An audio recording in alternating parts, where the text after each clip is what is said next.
Welcome back to the show, everybody. Check out this headline. Ripple versus the United Nations. Somebody roll that beautiful intro.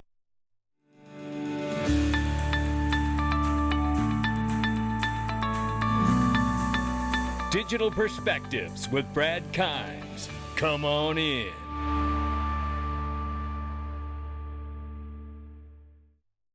Welcome back to the show, everybody. You can follow us on TikTok, YouTube, and Twitter for exclusive content. Right now, we are at $1.09 trillion market cap. We're up 0.5% here. We see Bitcoin 22,900 plus, 1,600 plus for Ethereum. Tether market cap is showing 68.8 billion. They say 42 cents for XRP. Will it hold? Will it take off? Will we get the moonshot? I think we're going to need a court case ruling and to help along with that. But you know what? Never rule out the spirit animals, ladies and gentlemen. We're up 9%. Take a look at this right now. It's Glint, everybody. Yeah. Buy, save, send, and spend. Gold instantly with Glint. Download. Click the link underneath the video. Get a MasterCard debit card. Control your account. Look how easy it is. And let me tell you, once you start doing it, you won't stop doing it. And I'll tell you something else I've recently started doing is I started going in and making a commitment every month to just top off my card so I keep getting my physically allocated gold. What an amazing, amazing opportunity. Check out that link to the sponsor underneath the video. I love it. Shout out to Jason Cousins, the CEO. We'll be sitting down with him very soon inside the Digital Perspectives Mastermind group. Join that group. That's all I can tell you. Click that link. You won't be sorry. NFT Limited coming soon to the XRP ledger. It's non-fungible tokens, baby. Look, this is more use cases. We just saw David Schwartz. We reported on a video. It appeared that he's working on maybe the beta version of the Zum wallet and was doing a buy trade. Come on. Now, that's amazing. Things are happening so fast. If you really just pull back and look at the real work that is being done to make the fourth industrial revolution a very real movement. Really is. Believe it or not. Don't believe it. It's still true. This here from Michael Branch. You should give him a follow. The Internal Revenue Service, the Securities and Exchange Commission, and the U.S. Attorney's Office for the Southern District of New York were among some of the creditors listed in a court document when Genesis filed their bankruptcy filing. You know, this party gets bigger, but it isn't getting any better. That's what's going on there. We got to watch out for Digital Currency Group, ladies and gentlemen. And this recently from Eleanor Terrett. Shout out to Eleanor Terrett from Fox Business. It says here, SEC Commissioner Hester Peirce gave the following speech on Friday night at Duke University in which she describes lessons learned from the crypto in 2022 and how regulators should approach policy in 2023. The SEC's approach to regulatory crypto looks somewhat like, you're going to want to hear this, a decidedly unromantic version of CompuDate from the old TV show. Well, we tell people to come down to the office to talk to us about their projects, plug in the information they give us into our proprietary security identifying algorithms, and then send people home with a court date. This is Hester Peirce. After all, if we continued with our regulation by enforcement approach at our current pace, listen to this, we would approach 400 years before we got through the tokens that are allegedly securities. You know, shout out to Hester Peirce for being able to stand up and speak her mind about what is going wrong in the SEC under Gary Gensler's tenure. And he really needs to resign and be fired, however you want to do it. We'll see. The right side of the aisle in Congress says there's going to be a new day. Well, you know what? We're tired of talk. So we'll see.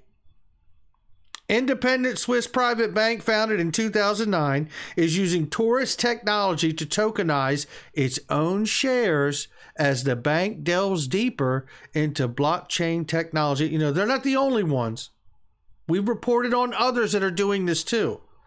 You know, like I said, if you pull back just a little bit, this is moving very rapidly, and here's more evidence of that. And by the way, wait till you get to Ripple versus the United Nations to see what's going on there. The digital euro will be free to use and accessible to all but it would be the lawmakers who decide what personal information the banks will have access to, the European Central Bank said yesterday.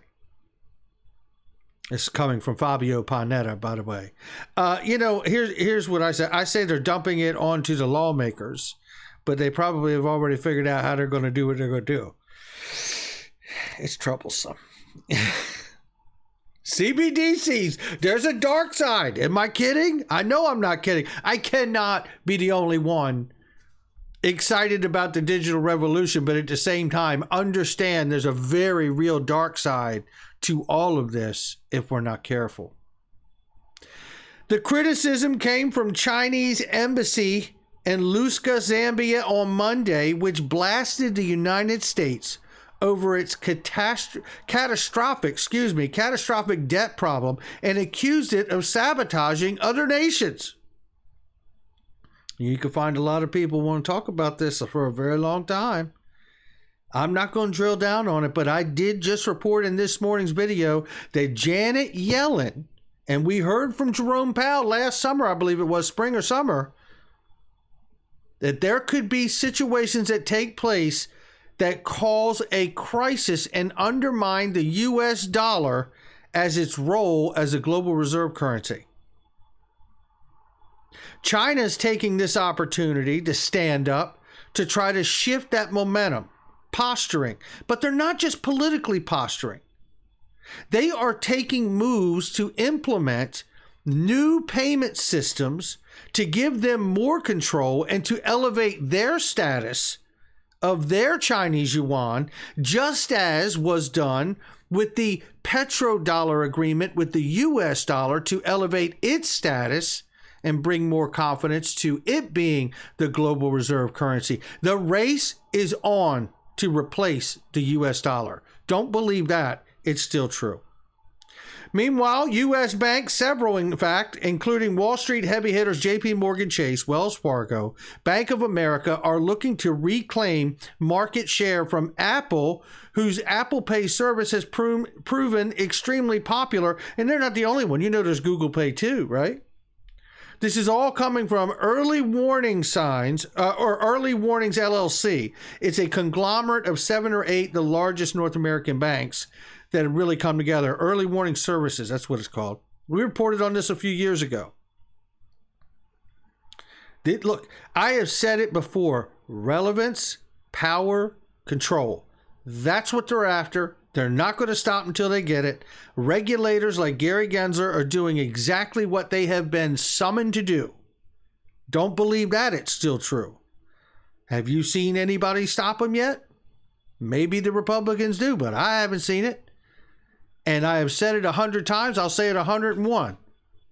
What he is doing is not completely wrong in the sense that there are a lot of unregistered securities in this space. And the idea is to tuck the majority of the assets in this space that deserve to be securities, digital asset securities, into the regulatory framework for securities because it's already written. It's been working for decades. There's nothing really to rewrite. And again, a lot of the tokens in this space, look, there's over 22,000 crypto tokens. There are not 22,000 problems to solve. I disagree with him on the approach that he's taken from the SEC of, regulation by enforcement. I think that's completely the wrong approach, as we saw Hester Peirce agree with as well and state herself. But at the end of the day, I do believe a majority of these tokens are looking to obfuscate securities regulation. I do not believe that Ripple or XRP, the token, is one of them. So we shall see. And we are on a countdown there too. This from King Valak says here, China would agree with it because they know it would dismantle the U.S. dollar as the reserve currency, world reserve currency. And what he's pointing to is an article we covered here, which is Davos launched a blockchain-based project aimed to be the SWIFT of stablecoins and central bank digital currencies. I reported on this over the weekend. This is basically a company called Red Date Technology, which also created blockchain-based services network for China. Now, with that being said, take a listen to this gentleman, what he says, because the announcement did in fact come at the most recent World Economic Forum that just wrapped up. Listen to what he says, and then we're going to talk about it here. Unveiled at the World Economic Forum's annual meeting in Davos. This technology can change the global financial system as we know it and can possibly become a direct competitor to Ripple and XRP. This technology will be called the Universal Digital Payments Network. Many are saying this will become the new SWIFT system, except it will focus on stablecoins and central bank digital currencies. If you don't know already, the SWIFT system is how the world settles international payments and facilitates cross-border transactions. According to the white paper of the Universal Digital Payments Network, this new technology will act just as the SWIFT network does. It will link more than 11,000 financial institutions across 200 countries and territories. It will create the new common standard for messaging between financial institutions across different settlement systems. The UDPN will be serving the same purpose for the emerging generation of CBDCs and stablecoins. The blockchain company behind the Universal Digital Payments Network is based in Hong Kong and will be controlled primarily by the CCP. Now, why is this so powerful? It's because the World Economic Forum's annual meeting is attended by some of the most influential, rich, and powerful people on the entire planet. They meet and discuss the blueprint for the global economy. So without a doubt, the new global financial system will be run on stablecoins and central bank digital currencies. XRP Army, correct me if I'm wrong, but wouldn't this Universal Digital Payments Network become a direct competitor to Ripple and XRP? The only difference I see is that Ripple and XRP would still be used for private institutions, while the Universal Digital Payments Network will be used for banks. Let's discuss below and follow. Well, you know what? That could be the case. I can't say that I know for sure what the answer to that is. So is the United Nations making moves around Ripple and the use of XRP? I can't say that I know the answer. What I can say is that the UDPN, which is the Universal Digital Payment Network created here for the United Nations, which is really backed by a project by China, is scary like all get out to me. Now, I also know that it's a payments network. I don't know that they're actually doing settlement. What I do know is that the XRP ledger, as most people forget, is a decentralized exchange, just like the New York Stock Exchange, except for everything of value, which means it can be able to settle anything to anything, right? That's the idea. And here's the other thing, too. I don't know, and I'm sure most people don't know, even though we know Red Date Technologies done this, that, and the other, if there's any kind of collaborative effort going on to tie into the XRP ledger, which would provide massive amounts of liquidity for all payment networks, whether we're talking about BRICS Coalition, the UDPN for the United Nations, some system for the United States or the UK, or any other fractionalized new digital payment system being created. But what I do know is this. Remember this? Remember when we found out that Zange, I guess it is, Zange.com, will develop a carbon credit solution on the XRP ledger? Do you remember that? And do you remember that Ripple is helping the United Nations Registered Securities Exchange develop a carbon credit solution on the XRP ledger? I do. December of 2021. You know, I can't say whether it's, competition or not, but I tell you this, competition is not bad. And I tell you something else. Brad Garlinghouse was at the World Economic Forum. He was one of those big leaders being talked to on a panel.